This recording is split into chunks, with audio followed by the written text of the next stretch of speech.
問題です。The Wright brothers made the first human-powered flight in 1903, on the beaches of Kitty Hawk, North Carolina, but for most of the past 100 years, a city at the other end of the United States has been more closely associated with flight. That's because in 1916 Pacific Aero Products Company opened in Seattle, but just a year later, the name was changed to Boeing Airplane Company, and for the rest of the century, Boeing was the biggest name in aircraft manufacturing.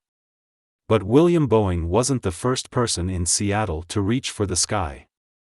That was Lyman Cornelius Smith, who had made his fortune manufacturing typewriters. In 1914 he built Smith Tower, the tallest building in the entire western United States.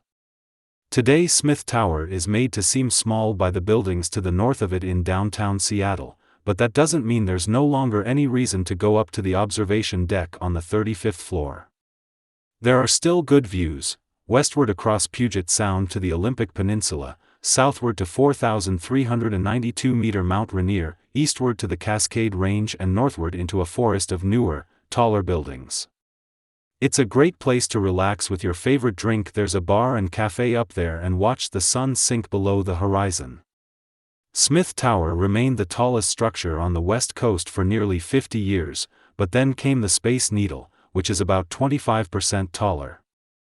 Built for the 1962 World's Fair in less than 1 year, Smith Tower took 3 years to build. It's still the most famous structure in the city for its unique shape, a flying saucer set on a high, curved frame. Ride one of the elevators up to the observation floor, at 160 meters, and take in the views. Everything you can see from Smith Tower can be seen a little better from the Space Needle, a result of the fact that there's nothing remotely as tall anywhere near it. Jets from across North America and Asia fly past on their approach to Seattle-Tacoma International Airport, and you can even watch seaplanes taking off and landing on Lake Union, to the east. One floor down from the regular observation floor there's a fashionable new wine bar which revolves, doing a complete circuit every 47 minutes. Most of that lower level features a glass floor, so if you're afraid of heights it might be better to avoid a visit. In 1985, the city took another big step closer to the heavens with the opening of the Columbia Center, some 284 meters tall. Most of the building consists of private offices, but anybody can go up to the Starbucks on the 40th door, and for an admission fee, you can ride to the Sky View Observatory on the 73rd floor. Here, too, food and drinks, both alcoholic and non-alcoholic, are available. The atmosphere can't compare to that at the Smith Tower, but the views are better. You can even look down at the Smith Tower, which seems tiny from this position. A slightly taller skyscraper was proposed about 8 years ago, but the necessary permits still haven't been granted and perhaps never will be. In the near future at least, the Columbia Center looks likely to keep its crown as the city's tallest building. But that doesn't mean that you can't get an even better view of Seattle, and your best option comes in the form of something that William Boeing pioneered: seaplanes. Many of Boeing's early planes were seaplanes, equipped with floats instead of wheels so that they could take off from any lake or slow-moving river, and his very first, the B&W seaplane, was assembled in a building at the edge of Lake Union. Today, that same Lake Union serves as the runway for Kenmore Air flights. Some of these flights transport passengers as far away as Vancouver and Victoria, British Columbia, but many just take tourists up on a sightseeing loop around the city of Seattle.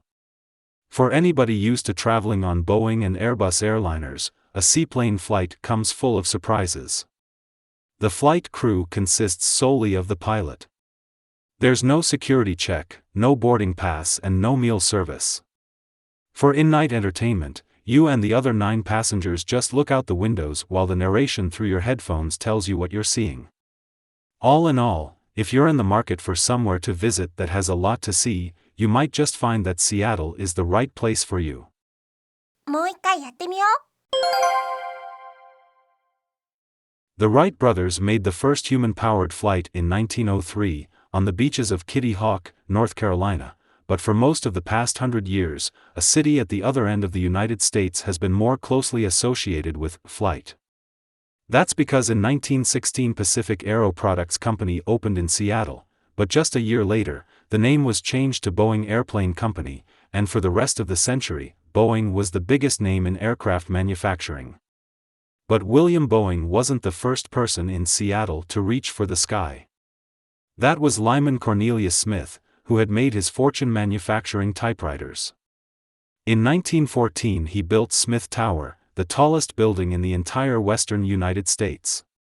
Today Smith Tower is made to seem small by the buildings to the north of it in downtown Seattle, but that doesn't mean there's no longer any reason to go up to the observation deck on the 35th floor. There are still good views, westward across Puget Sound to the Olympic Peninsula, southward to 4,392-meter Mount Rainier, eastward to the Cascade Range and northward into a forest of newer, taller buildings. It's a great place to relax with your favorite drink. There's a bar and cafe up there and watch the sun sink below the horizon. Smith Tower remained the tallest structure on the West Coast for nearly 50 years, but then came the Space Needle, which is about 25% taller. Built for the 1962 World's Fair in less than 1 year, Smith Tower took 3 years to build. It's still the most famous structure in the city for its unique shape, a flying saucer set on a high, curved frame. Ride one of the elevators up to the observation floor, at 160 meters, and take in the views.